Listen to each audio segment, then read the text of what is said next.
live on Twitch. Now let's try Facebook.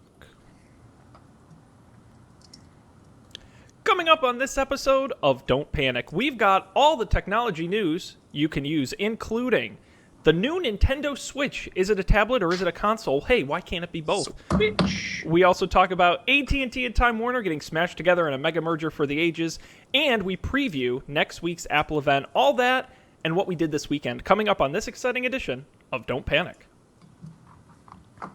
This is Don't Panic, episode number 146, recorded October 24th, 2016, on the Switch, the Surface, and the state of media. Hello, everybody. Welcome to this episode of Don't Panic, the technology podcast where Sean forgot to set up the cameras, so he'll do it while he's talking. I'm Sean Jennings, and I'm joined, as always, by one guy who drinks blood and sand and the other guy who, I don't know what he's drinking. It's Colby Revenue and Dan Miller. Hello. Hey. What's going on, guys?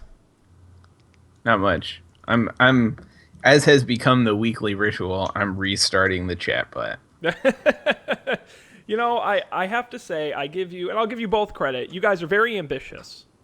And you don't take the easy way out. You always say, how can we build it bigger, build it better, build it ourselves? Yeah. I think the actual problem is that we're really lazy, so we build these crappy things and never take the time to fix them. I was going to say, Sean, clearly you haven't worked with engineers before. No, and that's on purpose, Dan. That is intentional. So I have a question for you, Sean. Sure. No. The only reason I say that is because both of my monitors have completely frozen. Oh, and I know cool. I know everything is working. It is.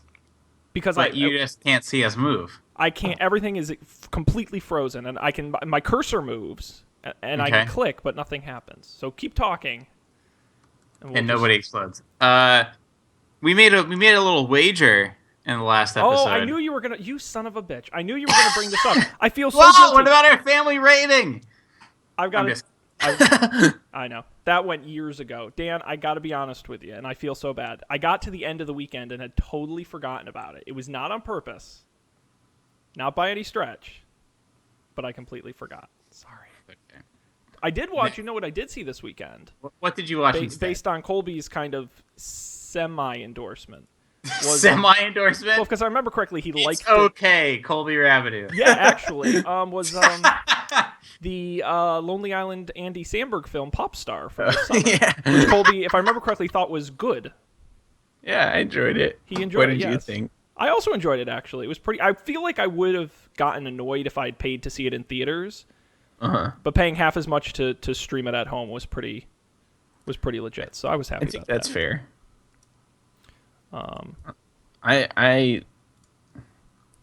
I think there was a real possibility that I would have seen it in theaters if I didn't have the movie in my movie draft lineup, but I did, so you got to it was stack the extra box there. motivation. Yeah, absolutely. No one's gonna fault you for that. So no, I didn't get to see it, but this weekend I promise. Because I actually, now that everybody on the internet is blowing up about it. Oh, really? About Westworld. Oh, about... No. Oh, I'm sorry. I know, I'm jumping around. I thought you meant the Andy Samberg movie. No, that was long forgotten. No, people were really, really psyched up about the... Westworld. So, and and now I'm worried about spoilers, so... I haven't watched the most recent episode yet. I'm not going to lie. The reason why I was a couple minutes late tonight is because I was watching the most recent episode, and it is by far the best episode they've done so far. It was amazing. So I'm tuning in at the right time. Yes. Okay, good. Nice. Good. Because was it 3 episodes now? So the 4th episode came out yesterday. Okay, good. So that's not too bad in terms of... Yeah. You're not too behind the zeitgeist. No, well, someone at work today, we were talking about music, and I was talking about my love of 70s soft rock, and a coworker of mine described me in the best way I've ever heard, which is that I was born a couple decades too late. And I said, yeah, that's about accurate. That I just missed the boat entirely. So that's kids these days. So, by the way, before we get to this week's banter, we are successfully in near HD streaming on both twitch.tv/Don't Panic Show and facebook.com/Don't Panic Show. Wow. We're simul streaming. That's You a must word have I've never even heard some before. some robust tubes. I do. I'm actually very impressed, and we're getting really good on Twitch. If you're really concerned about our bitrate and our quality, we're actually higher quality on Twitch, FYI. I doubt you'll see the difference, but we look really good on Twitch. We look good on Facebook, too. So, of course, if you're watching live, make sure you comment along. Monday nights, 10 p.m. Eastern is when we do it. So, guys, I know we all did exciting things this weekend. And I want you to spare no detail because when people tune into this program, they tune in to hear what we did this weekend. Who wants to? Does someone want? Wow! Wait! Yeah. Where is this coming from? I'm just curious. Yeah. I'm just asking. We're hanging out here. It sounds suspicious. It sounds like the part of the movie where like This is a taking to the setup. bar and someone asks the main character that question, and they're actually like part of the FBI, and they're just like getting to know him so that they can get this incriminating evidence. Dan, I got to be honest with you. We've done 145 of these. I feel like I've asked you what you did this weekend on easily 30% of them. That's true. We should just have a mini podcast where we just recount what happened in our weekend. Or we could just be like normal people and just text each other and just be like, "Hey, what'd you do this weekend?" That's true. Yeah. Except this is scheduled on a calendar every week. I'm like, hey, if you don't want to talk about what you did this weekend, by all means, you are completely entitled to your privacy. I went to Washington, D.C. I hung out with some friends. I saw some monuments. Yeah, I put my foot on one of the monuments. I don't think you're allowed Washington to do that. one. You are allowed to do that now. Last time I was in D.C., the Washington Monument was all cordoned off. You couldn't go up to it because an earthquake had destabilized it. But now you can walk right up to it. So what was your favorite monument? Okay, well here, and Sean, I feel like you would appreciate this. Uh-huh. By far, the highlight of the trip, seeing friends, was great. Hanging out with them, whatever. The Postal Museum. Oh, I've always wanted to go to the Postal Museum. Have you? Because it's amazing. It really is. That's what I hear. So it's this beautiful building, and there's absolutely no one inside of it. Like the Air and Space Museum, forget about it. It was like Times Square. Postal Museum, no one was in it, and they must have the world's best stamp collection, which doesn't sound that exciting, but you'll pull out. So they have just walls of these drawers that you slide out, and they're like sheets of glass. You slide out, and then a light flicks on, and it shows you the ultra rare stamps in them. And there's like, oh, this is like the only stamp in the world that happened to have like the blue part of it printed upside down, and it's worth like millions of dollars. And then they have stamps from countries that don't exist anymore, stamps from different wars, where wars would have their own stamps. Like the United States Army had its own stamp in World War II. It was crazy. So many stamps. I don't know. I guess part of it was because I had such low expectations, but I was the one who suggested going there because how many people have been to the Stamp Museum? So if you're ever in DC and you want something really crazy, I feel like every city has like a natural history museum and a science museum, and yeah, the Smithsonian versions of that are probably the best, but they're not unlike anything you've seen. Whereas the Postal Museum is pretty crazy. They had, and tell me if this is not something you've always wanted to do. When you receive a package in the mail, and the guy has to scan it with the barcode scanner, and then you sign it. They just had a room filled with those scanners, and you could just scan things.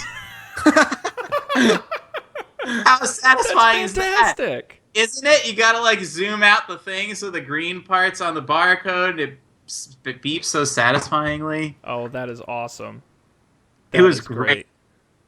Jesse, now I want to go back to DC. I haven't been there in a couple of years. DC is I'm a sucker for all that kind of stuff, monuments and museums, and I always wanted to do the Newseum. What is that? The Museum of News. Ooh, the Newseum, and it's all about broadcast news and journalism and the history of all that. It's supposed to also be a fantastic. We also passed the Department of the Interior Museum, which also sounds like it would be super interesting, all of the national parks and stuff. Museum. Well, would you look at that? Yeah, DC's. I was gonna say, I feel like the cool thing about DC is that you could go and just go see museums while you're there, which is like For maybe weeks. sounds boring, but at the same time, like you would never like go see the two museums and then be like, what do we do now? Like you could just go to museums. There's always more. Yeah. I will say though, the most boring museum I'd ever been to in DC. It wasn't a museum. What's the building that has the Declaration of Independence in it? Where it's on display. Which building is that? Like the Capitol or something? It's Is it the one with the dome? There are like eight of them with the dome in DC. No, it's not the Library of Congress. It's a different. Anyway, there's a building where they've got the Declaration of Independence and the Bill of Rights, but it's National Archives. National Archives. Thank you. You may have seen it in the documentary National Treasure, starring Nicolas Cage. True story. I knew exactly where I that know. was going. Everyone goes there for that. It's kind of lame because they keep all the lights really low and there's this big line you have to shuffle through and it's behind like 18 panes of super bulletproof glass. It's pretty boring. I would say that's a missed opportunity, but the rest of DC is fantastic. I gotta get back there. Well, that's fun though. I have a serious DC related question. Can you check books out of the Library of Congress? Like, can you just go there? Can you get a Library of Congress library card? Let's see. Can you? Are they a Klan member or whatever the Member? I think that's not the Ku Klux Klan. Let's No, see. that was. I'm pretty sure that was the acronym for whatever library thing my library was growing up. It's like a Klan card, which sounds ridiculous now that I'm saying it out loud. Clam card. No, Klan, like CLAN. Really? Yeah. I'm gonna have to look it up now. Are you sure it's not clam card? Because in Rhode Island, that would make a lot more sense. No, but I Fair didn't point. live in the part of Rhode Island. I was nowhere near the ocean. In Rhode Island, Maybe- you're never too far from the ocean. By the Oh way, yeah. to answer It's your... a. Oh, go ahead. I was gonna real time follow up on the Klan card. It's like the Ocean State Libraries Association or A something. clan card? I can't like I don't know. Yeah. I just searched for it and it came up, so I don't know how. Like I don't. Oh yeah, here. I don't know. I'm seeing. Yeah, it's a thing that exists. It's a dumb idea. Apparently. Okay. That's it. I never considered it when I was a child.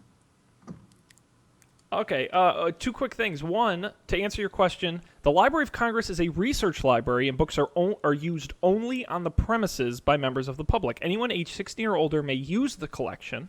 You must obtain a user card at the registration desk.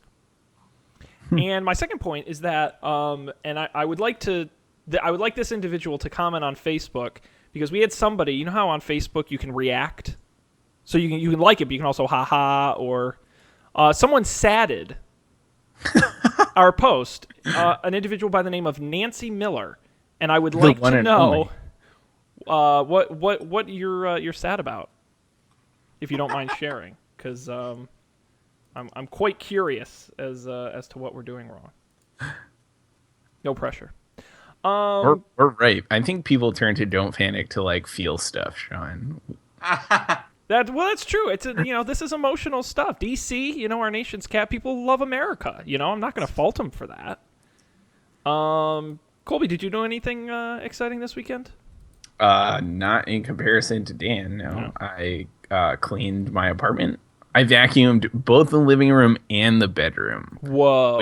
Which is like I vacuumed the living room. That's easy enough. But I was going to say, I know the size of your apartment. That must have taken you minutes. I had to move all this. I like vacuumed behind the furniture. Oh, too. you did a legit. Yeah. Like I actually cleaned. I like mom level cleaned, not just like college kid. It's the way to do it. I also started playing Dragon Age Inquisition. That was the other thing I did this weekend. Oh ho! Oh, look at the look on Dan's face. It's pretty fun. Yeah, so next year you'll play The Witcher then. Maybe, yeah. Okay. I decided I was looking through. I like kind of wanted to play a game, and I was like, oh, it's only $20 now. I guess I'll do that. It has been a couple of years. Yeah. Well, I hope you enjoy it. Thanks. What about you, Sean? What did you do? Well, first of all, thank you, Nancy. She says must have hit it while multitasking. We accept your apology. That's okay. I'm just kidding with you. She's our number one fan. No. This weekend I went outside, which was pretty exciting. Yeah, I went to a state park, saw some wild alligators, so that was pretty neat. They just hang out on the side of the path, and you can get close enough to be hurt, but I didn't, so that was good. There were signs warning me about poisonous snakes. I'm not used to this much nature, so it was off-putting, but I walked 5 whole miles, so I had a pretty good weekend. Awesome. I'm still sore from that. That's how out of shape I am. Okay, enough about how terribly out of shape I am, because we have some tech news to discuss, gentlemen. And the interesting thing is this week we don't have a lot of story quantity, but I think we've got a few stories we can go real deep on. And some I'm excited to talk about. Where would you guys like to start? We've got Nintendo, we've got AT&T and Time Warner, we've got the upcoming Apple event, we've got DDoS, we've got Bill Belichick and his hatred of Surface tablets. I think here are the 3 I think we should do, not necessarily in this order: DDoS, Nintendo, and Time Warner. So we can touch on Bill Belichick though, because that is pretty. We'll save that at the end if we have time. You know, I'm going to be honest with you, okay? Because I thought I was torn when picking stories to discuss. I honestly was, to the core of my being. Because I try to pick stories that I understand, because I figure if I can understand them, everyone can understand them. And I looked at this DNS story, and I read at least like 6 different news outlets' coverage of it. I read real detailed analysis, and I swear to God, I was like back and forth. I still do not entirely understand what this is. Okay. And that's why I didn't include it, but I'm glad you guys feel confident enough. Well, just for background, this is the interview question I ask candidates when I interview them for software jobs. Is, how does DNS work? I wouldn't get the job. I would not. Here's the pro tip. Even experienced software people don't understand how it works. And the fun part about that interview question is then you try to figure out how it works together, because it's actually pretty complicated. So we could actually spend the entire episode on this, so tell me to shut up when you want me to. Gladly. So you know what a DNS name is? Well, so I was going to say, I feel like I'm one of those people who doesn't actually know how it works. So what if we start with my very dumb understanding of how it works? Okay, so first say what a DNS name is, what DNS is, and then expound on how you think it works. Sure. So DNS stands for Domain Name Service, correct? I think so. I think so too. This is off to a good start.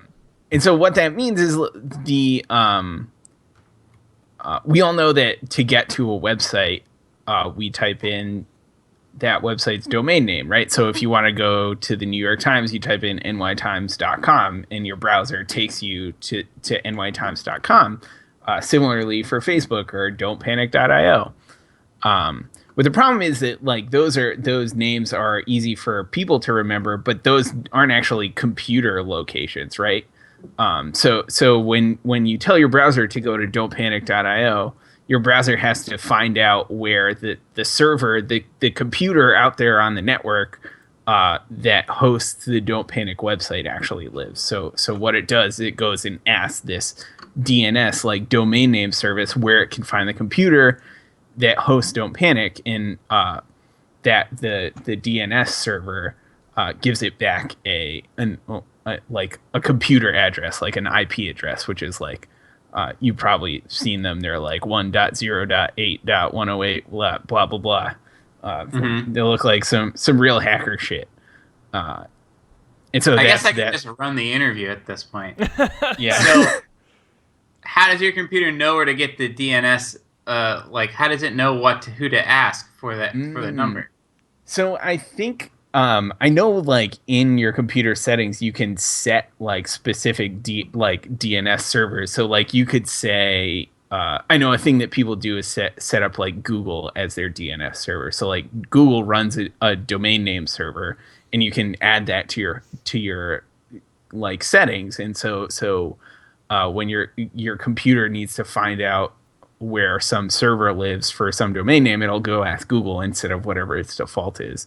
I'm pretty sure like if you don't have something like that configured, it's probably at the whims of like your ISP. So it's like through Comcast. And that's why sometimes, depending on who your internet provider is, if you type in a website that doesn't exist, you might end up on a page that's like a bunch of ads for Comcast or something. Yep. Yeah. So then, when you make a website, okay, we don't need to get into this. Again, this is the For Dummies version. But actually, I think this is informative. So that explains how you need to care about it from a user perspective. But if you're a person hosting the website, like we host Don't Panic, how do you tell everyone how do you, as the person hosting the website, advertise to everyone what the address of don'tpanic.io is? So, I know having set up. So, Sean, you've probably set up websites before, right? I have, but through the other people do the work. I'm assuming Have you ever had to buy a domain name and type some IP addresses in? No, they now do that automatically.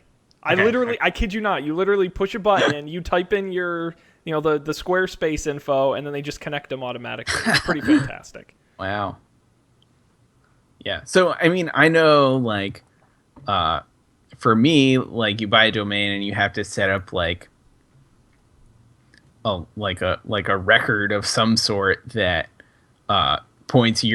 somehow associates your domain with the IP address of your server, or like Squarespace's server if you use Squarespace. But I have absolutely no idea how like it gets from that website that you type it into, like on Hover or GoDaddy or whatever service you use, to like the whole internet. Yeah, it's pretty crazy. I can only imagine. So, I'm pretty sure. Yeah. Yeah, so there are many layers to this, and many websites. So we've talked about what DNS is. Do you understand what DNS is now, Sean? Yes, actually, Colby did a very good job. Okay. Thanks. So there are many layers to this, as Colby alluded to. There's like your ISP's DNS, which then might talk to a larger service, such as Dyn, which then might talk to other services amongst each other. And if you want to learn more about how this whole resolution process works, look up recursive DNS. But eventually, you get to like the canonical representation of the thing. So this has always been an unintentional design flaw of the internet, because if you were able to not take out the ISP but one of the ones above it, if you could take them out, then you would remove a large swath of the internet, because everyone would be used to typing in reddit.com and not the reddit.com's IP address. Beyond that, this is some inside baseball. Different DNS providers lock you in with special features. Ha, surprise. So, for example, the ability to change the IP address that a person gets when they request your name based on where they are. So you might be able to say, okay, Sean's in Texas. He's going to request Netflix.com. We're going to give him an IP address in Texas so he can stream his video from there. Whereas Dan's in New York. He's going to get one of our New Jersey data centers. That is all black magic that these DNS providers handle for you. And it's difficult to have multiple providers if you're a big service when you depend on features like that, which is why so many websites only have one. because they want to do things like that.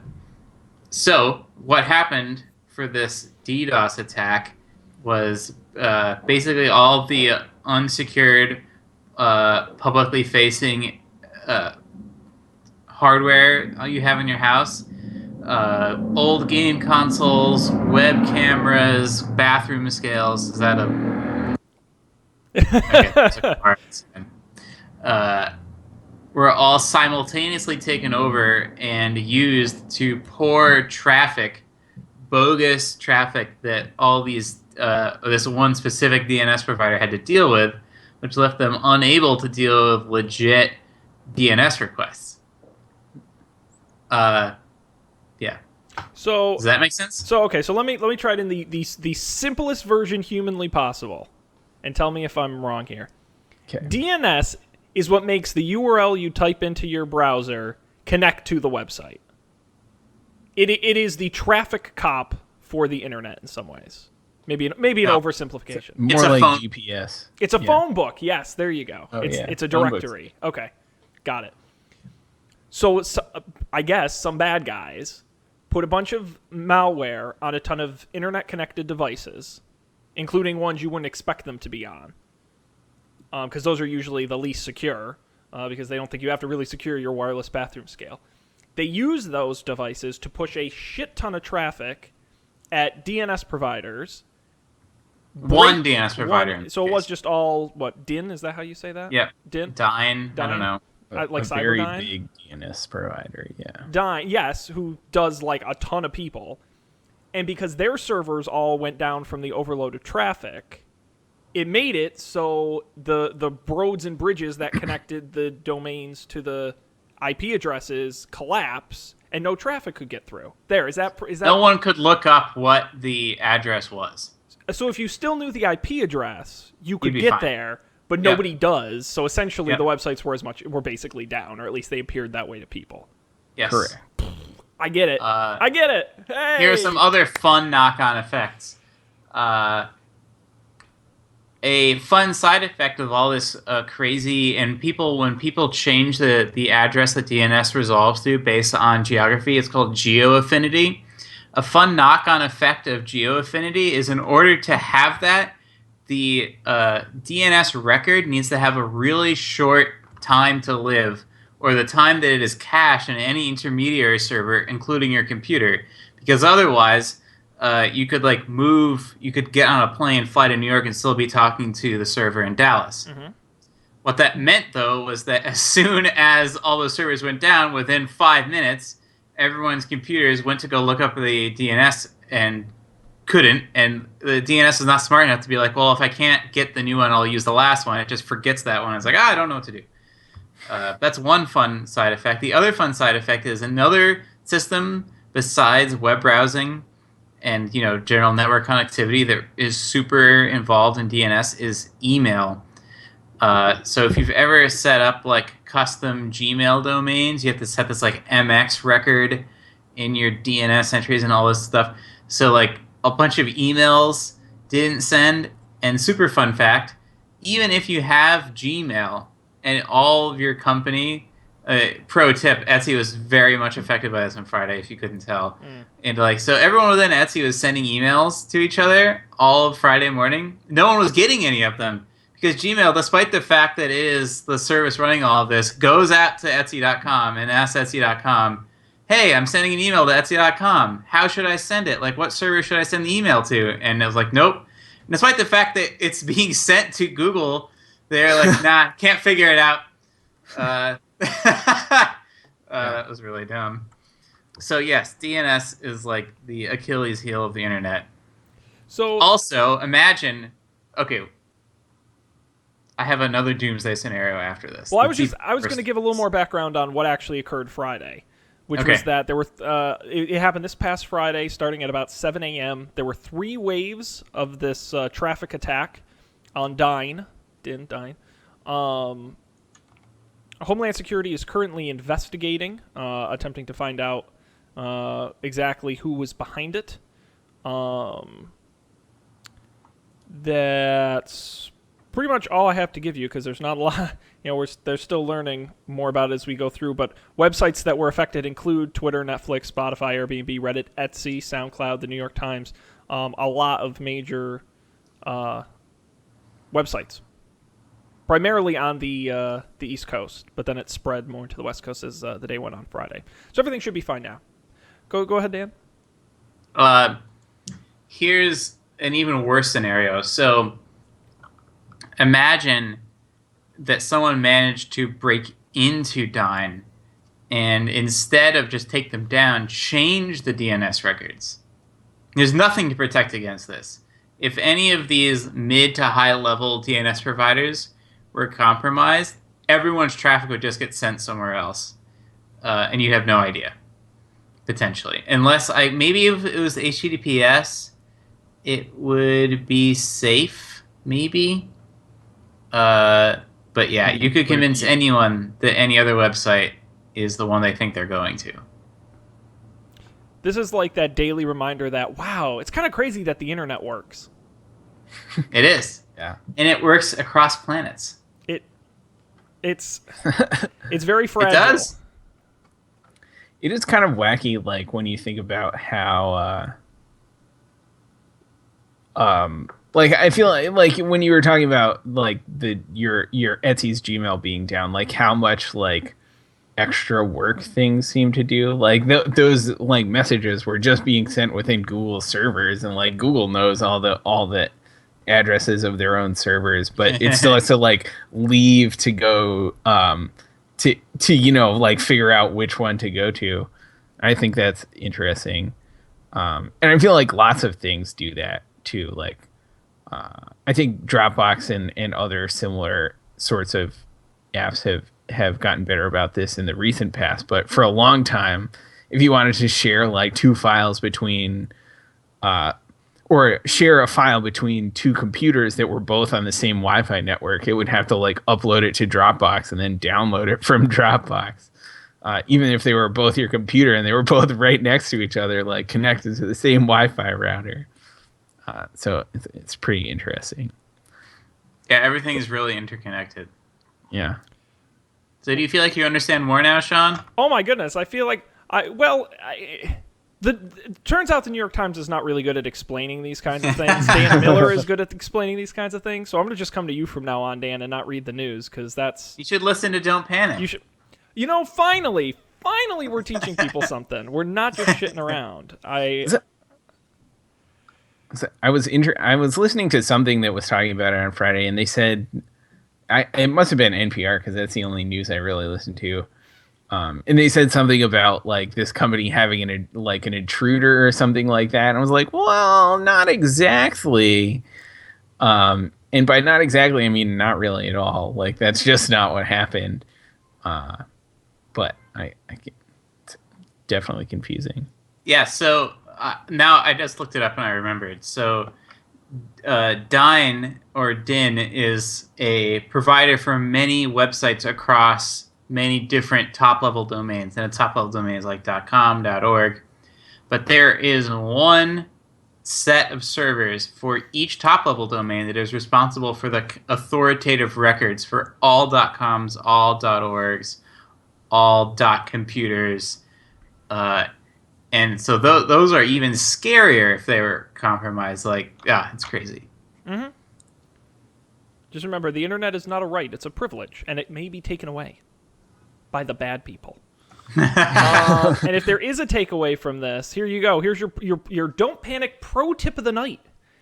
If you have a device that you don't often use or interact with, like a router or a Wi-Fi connected bathroom scale or a smart security camera, make sure that firmware is up to date and you change the default username and password from admin and password. And that's coming from somebody who has not done it and probably won't, like most people. But that is how this was allowed to happen, was out-of-date firmware and default passwords that allowed this malware to be installed without your knowledge. It could be running on my router right now for all I know. And that's bad. Indeed. That, to me, was because this is not the first denial of service attack to happen on a DNS server company. This was, I believe, the largest or among the largest, but I was more interested in the angle that they used these smart devices to flood traffic. And that's the first time I can recall it happening in such a scale. We're talking thousands and thousands and thousands and thousands. Right. Yeah, that did seem to be pretty novel. Like, I feel like it's pretty common that people do this kind of thing using, like laptops with malware on them. Like, we've all ran Norton antivirus scans and found malware on our Windows PCs. But now there are so many devices that are tiny little computers, and they can do all kinds of things that they weren't necessarily intended to do if you can get software on them. Well, I will. I'll put a pin in the end of this segment by mentioning Michael Kurtz on Facebook, who writes, "I hate trying to understand how computers work, and sir, I could not agree with you more." It's confusing. It's one of those. It's like I have a coworker of mine who is he's not a doomsday fanatic, but he is planning for if there was a doomsday.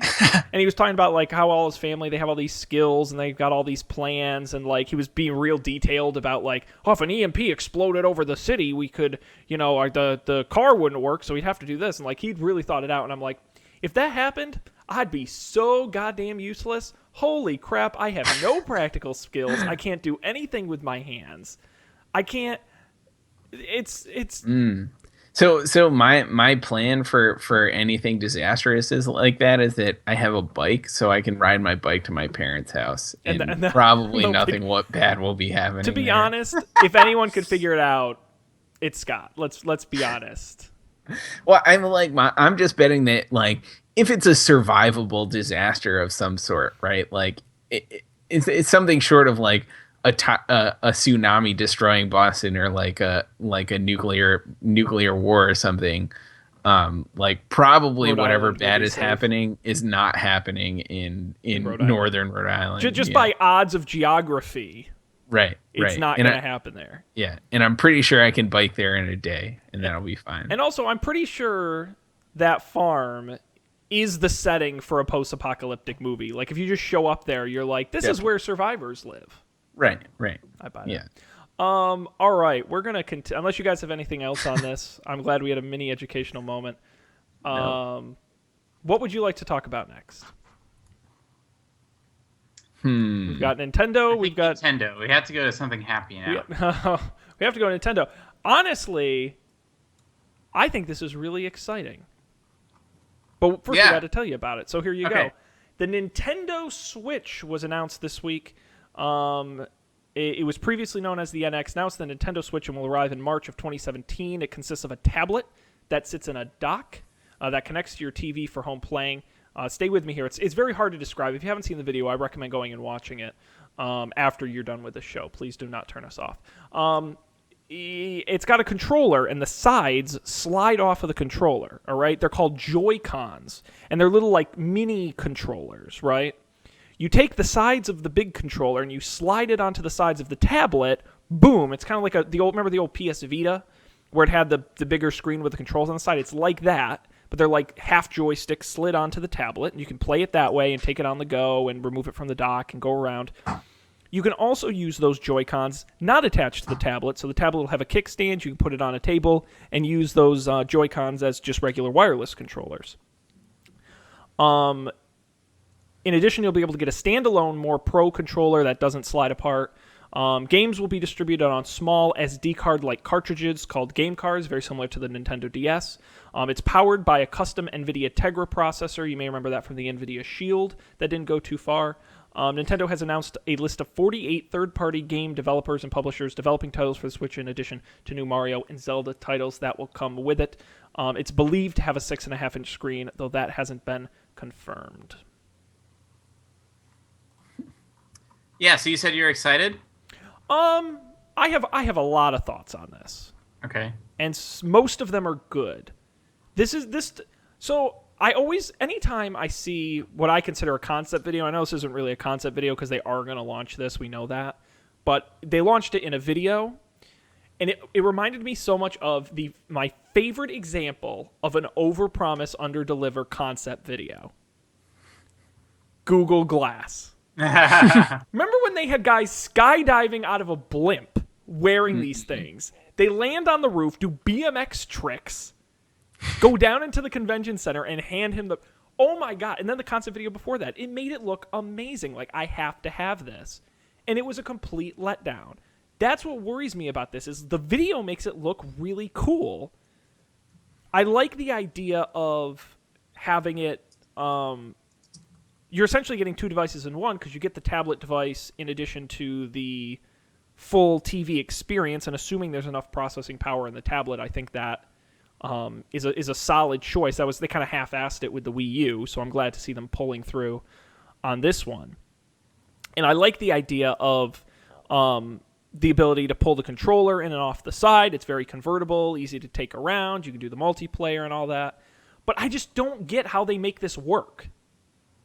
Like, how do developers build a game that play as well on a tablet as they do on a full-screen device without doing a lot of work? How do they make these controllers be smart enough to connect when they're slid in, when they're not slid in, when they're working with... how does the wireless work between them? Is it Wi-Fi? Is it Bluetooth? Because they show them just, you put two tablets near each other and you can play each other. That's not the... Okay. That last example, they don't show exactly how it is you play together. But that's what I'm saying. Doesn't even Nintendo DS have this now, where it shows you other Nintendo DSs around you? Like, I think Nintendo's had that for years, and people do use it. But they showed, like, a specific examples like NBA 2K, and they showed four guys around two tablets playing. That is like a full-featured... That's not like a DS game, which is a far lower in quality and in play than a full-featured, legit Xbox-style video game, which requires and that's another question. Will this thing have enough power? We know the NVIDIA Shield, which used we believe a similar processor, had pretty legit power behind it. But will it be enough to power this device? And then my last point, and then I'll let someone else get a word in because I'm polite, is that lastly, do people want to carry around a separate device? Now, the reason I believe the DS has been so successful, and it has, no debate about it, DS has been extremely successful for Nintendo, is that it's for a younger set. I don't know anyone over the age of, well, say 15, who has a Nintendo DS. I'm not saying that it's impossible. Brian McMillan. I'm not, he is more the outlier than the rule. I'm just going to put that out. He owns every piece of video. You just said, I don't know anyone over the age of 15 who has a Nintendo DS. But let's be honest, he's really a kid at heart. He's really a kid at heart. That does count. I'm never wrong. Listen. Okay. My point is this. I don't know I just don't see... I'm trying to figure out how I want to describe this. I don't know who wants to carry around a big 7-inch tablet to play games on. Like, people already have their phones, and I get that it's going to be really cool and have, like, legit games, and it's like having a portable Xbox. That's great and all. But who is this for? I don't... Okay. There. My point is... See, to your original questions, I'll get back to that one. I don't think the controller question is that hard to solve. If it's paired over, imagine it's paired over Bluetooth. It can tell when it's connected to the thing and when it's not. It can tell when it's connected to the other controllers. So I think the configurations they showed were on the tablet, the two things combined into one full-handed, two-handed controller, and then you could split them into two single-handed or two kind of cramped double-handed controllers. I think with just like magnets and a gyroscope, is that what they call that? Yep. You could figure that stuff out pretty easily. The latency bit, I think Bluetooth is a perfectly fine latency for almost anyone who plays video games. And even I think I am curious. I don't know what technology Nintendo uses for the local play where you can walk around with a DS and just see someone and interact with them. I know Pokemon has done this, but Pokemon is, again, like you said, not necessarily latency intensive. But I think it's certainly possible. If you're only concerned about playing someone locally, you can actually do much better than you can over the best case on the internet. Mm-hmm. Because you don't have all these intermediary servers to worry about, weird internet problems like we saw on Friday. So it could actually be much better. Just talked about. Right. Yeah. I have a. This is sort of a tangential question, but like, what do like PS4 controllers or Xbox 360 controllers? What did those use for? Like, how do those connect to? Like, most of them are wireless connect now. a PS4 controller to your Mac. Oh, right. I guess I did know that. But So those are all Bluetooth. Okay, well now I'm all right, and this is probably me talking out of turn because I don't know. But I thought Xbox was moving to Wi-Fi Direct. Oh, it could be. Yeah, it's Bluetooth and Wi-Fi Connect, and I think they're going to move to Wi-Fi Direct because that's faster than Bluetooth. Gotcha. Did the like little controller things? I see that you can split them apart and two people can play, but like, could you play like just with one in each hand, like the full controller, but not attached? Yeah. Why don't more things like? Why aren't all controllers like that? But that's what I'm saying. I'm so suspicious that's not gonna work. Like my brain is like all this sliding and stuff. Like it's not. I feel like that's the easy part, Sean. Oh, see, the easy coming part from an is for engineer. each of those things to be able to figure out, because there are only two questions it needs to answer: am I connected to something, and then if so, is it the screen or another one of myself, and how am I being held? Dan, this is the difference, right? Because you're the engineer, and you're like, oh, engineering-wise, this isn't a hard challenge. And I'm the marketing guy, and I'm like, I don't get how I sell this to people. This is confusing. This seems impossible. You're going to have a million accessories. You're going to lose all of them because you got all these little Joy-Cons. You're sliding in and out of everything. It's better than the Apple's problem with the Pencil and with the Lightning to headphone dongle. That's true. Yeah. But clearly they are doing a good job marketing because everyone was talking about it last week, and we're talking about it this week. And what I like about it is different. It is radically different. If Nintendo had just like the Wii was radical in the shittiest way possible. I'm sorry. I know some people like the Wii. Okay.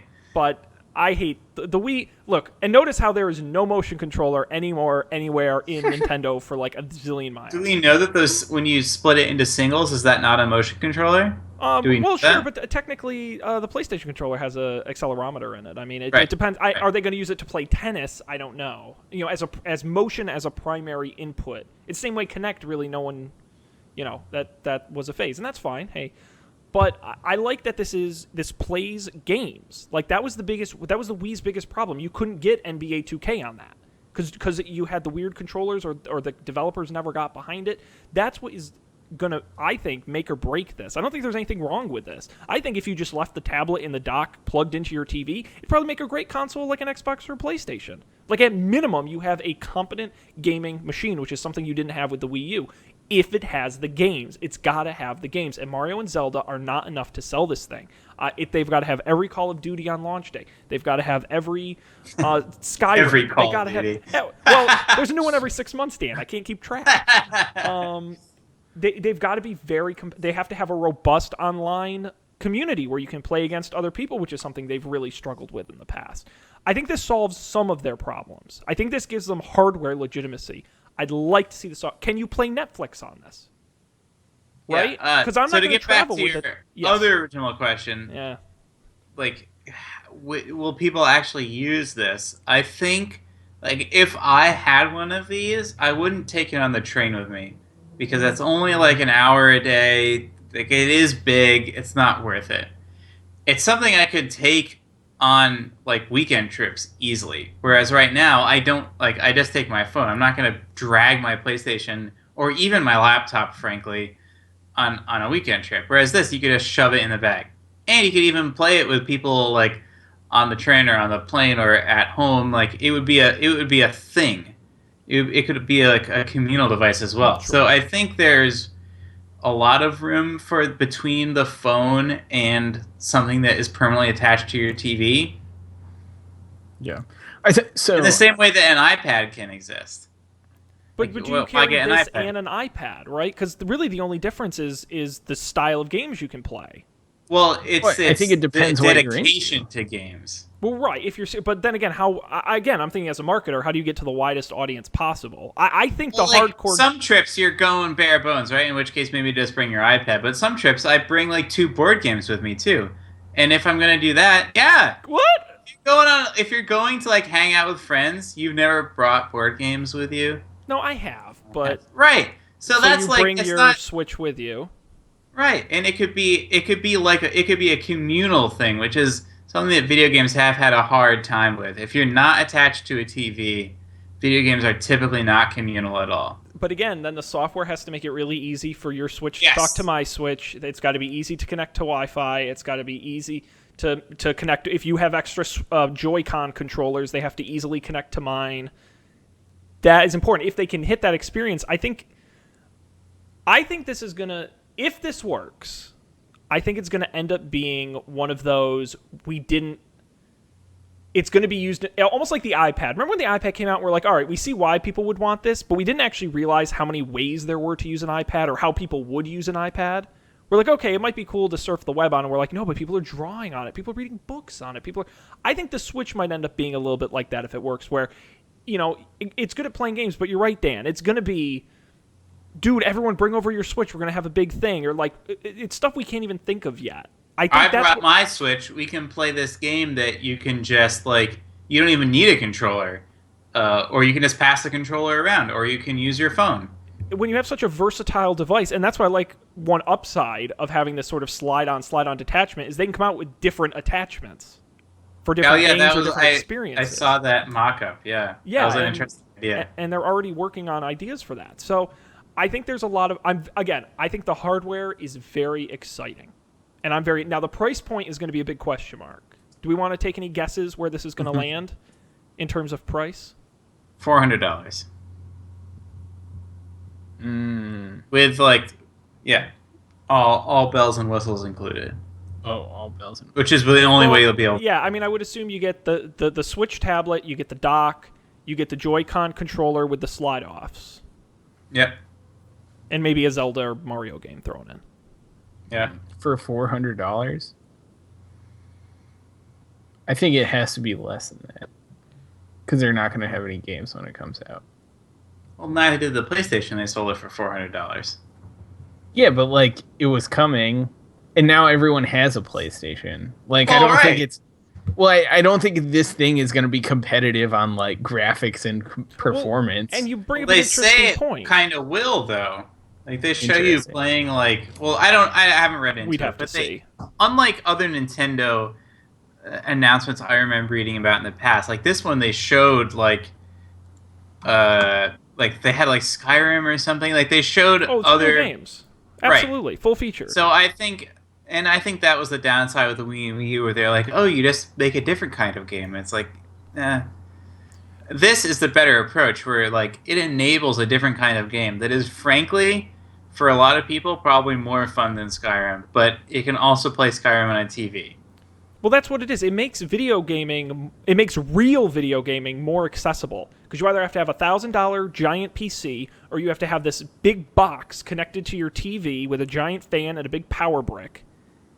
This is what the NVIDIA Shield was promising. Was we can get you real gaming that's versatile and on the go, and we have the technology now, we can do it. My question I was thinking of is, how many people who buy this already own an Xbox or a PlayStation?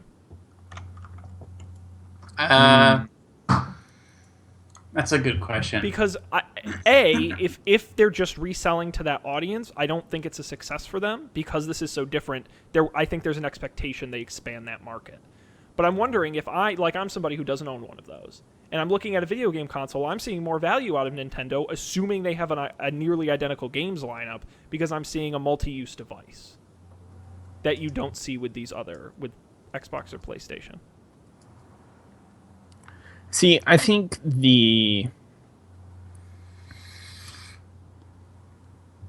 there is bound to be some trade-off in the portability versus performance stuff. I don't think this thing is going to really compete with an Xbox or a PlayStation, especially not when it's plugged into a TV and UHD and none of that. No. Right. So I don't know. I guess that's why I feel like it just needs to be less expensive. I would say any more than $300 and they've lost. And I say they put it out at $249 and blow the roof off the thing, and I think they sell a lot of them. That's my projection. But again, I got to see the games lineup, I got to see the price, and I got to see what the software can actually do in terms of connectivity, in terms of apps, in terms of wireless, in terms of all those things. The software has to be good, or this thing's just a really nice shiny thing you leave on your counter and never use. Like most technology I buy. But I'm interested. I might buy one. This is the kind of thing as someone who's not like a serious gamer intrigues me because it is different. And it's not something I've seen before. So I don't know. It does seem like a cool idea. I look forward to playing around with one. I'll end up taking the Nintendo challenge, won't I? Wouldn't be the worst thing. I've been itching to buy something new, so maybe by March I'll get around to doing it. Well, we're running a little short on time, but it's our show, so we can go long if we want. If there's something you guys want to talk about with AT&T and Time Warner, if you have any thoughts on that, very quickly. This weekend, it was announced that AT&T has reached a deal to acquire Time Warner for more than $80 billion. Important to note, this is not Time Warner Cable. Those are separate, completely separate companies. They spun them off years ago. This is purely the media entity, Time Warner, which includes HBO, Warner Brothers Entertainment, CNN, DC Comics, cable channels, TBS, TNT, a whole bunch of kind of media stuff, some magazines, some stuff they've collected over the years, for $85 billion. AT&T previously acquired DirecTV last year for $48.5 billion. What?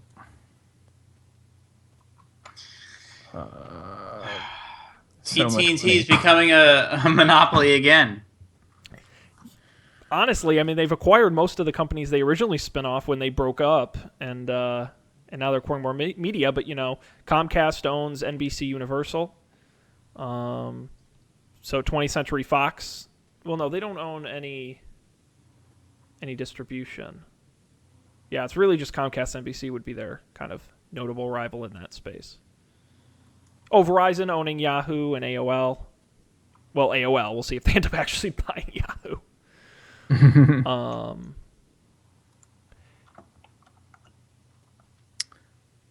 Yeah, I'm still recovering from not realizing that it's not Time Warner.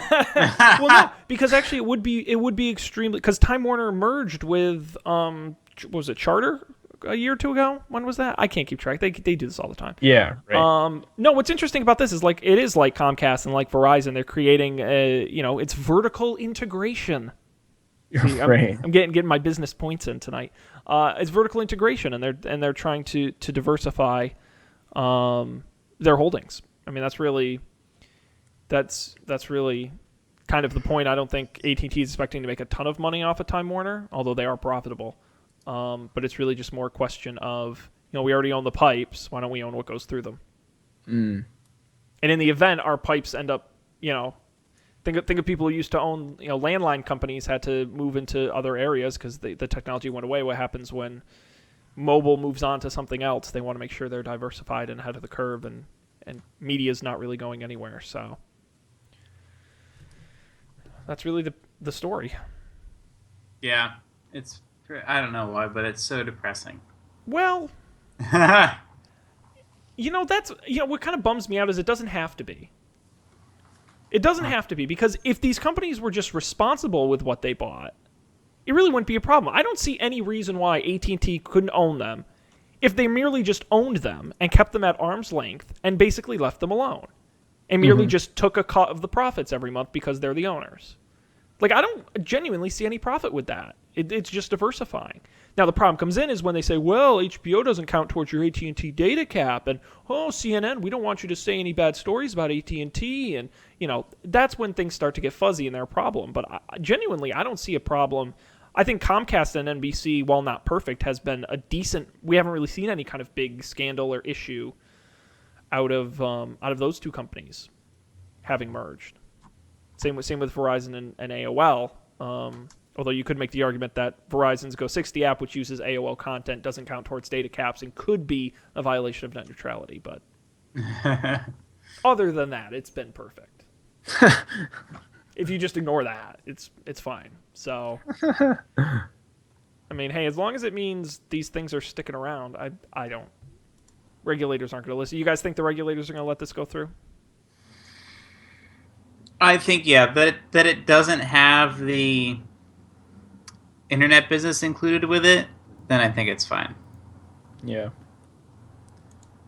I don't know. Yeah, probably. It doesn't seem as bad. Also, it sounds like other things that have happened recently. So it's kind of hard for the government to say no when they let these other ones go through. You know, Right. they kind of create. Now, the one thing they did do is they put a lot of rules on Comcast when they bought NBC. A lot of, you can't do this for so many years, and you can't. So I would expect there to be a lot of restrictions on this, but I agree. I think this will probably go through. You're right. It's not. There's a reason why the government kind of shut down.